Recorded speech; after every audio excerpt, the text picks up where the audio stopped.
Now, most everybody who hunts or fishes remembers their first encounter with a game warden. Mine was in eastern Kentucky in the mountains. I was about 15 years old. Over the years, a lot of things have changed, but one thing remains the same. Our wildlife depends on the guys in green. We're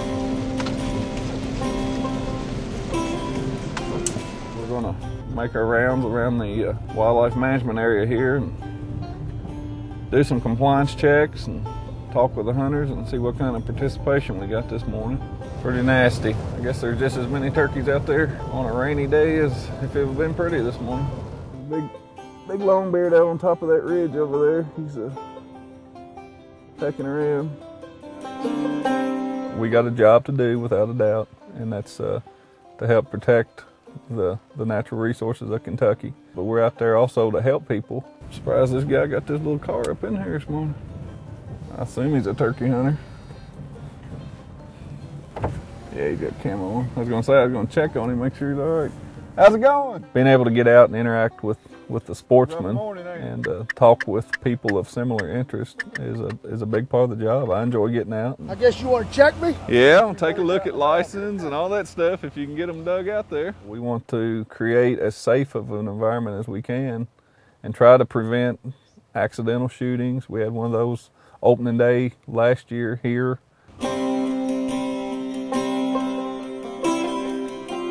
Well, from the looks of that creek, it's obvious we've had a tremendous amount of rainfall. You're getting dried off. A little bit of rain is not going to run a lot of them off. We want them to have a good experience, as long as we know they're not hunting over bait or something of that nature that would require us to go in. If they're doing that, we don't care if we ruin their hunt. Lucky's got two hens with him. Looks good. His uncle has a farm there in Washington County. That's the whole point of law enforcement, is to get compliance. So your vehicle overheated? That's part of what we do. We stop and see if we can help them anyway. Or I'll fix them. Watching for vehicles that may have deer in the back and just doing compliance checks from that. Make sure those deer are legally tagged and they have all the proper paperwork for them and everything. 64 eastbound. Here we go. That's our guy right there. And so far they've all been compliant. Well, let me take a look at all your documentation and everything. I think I got two-tone in color. I think it's blue and like a silver gray.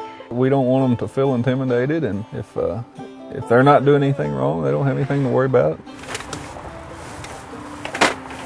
Without a doubt, the vast majority of the people that we deal with in this job are good people. They're working people that come out on the weekends to hunt and fish, and this is their recreation time and their enjoyment time. And now we run into the occasional few. The deer decoy program, we use it for various violations, mostly shooting from roadway or trespassing on farms. Yeah, 10-4. You just let us know if you need us to come down there. And we've been advised that he's had a shooter. The person that we called is not a bad fella. He made a bad decision. We're issuing a citation. It's not always pleasant. It's not always pleasant to have to arrest someone, but we have compassion for people, and we use our discretion wisely. We're after compliance, not punishment of the public. It makes it through the community pretty quick, and it's talked about for a while, so it has a good omnipresence about the deer.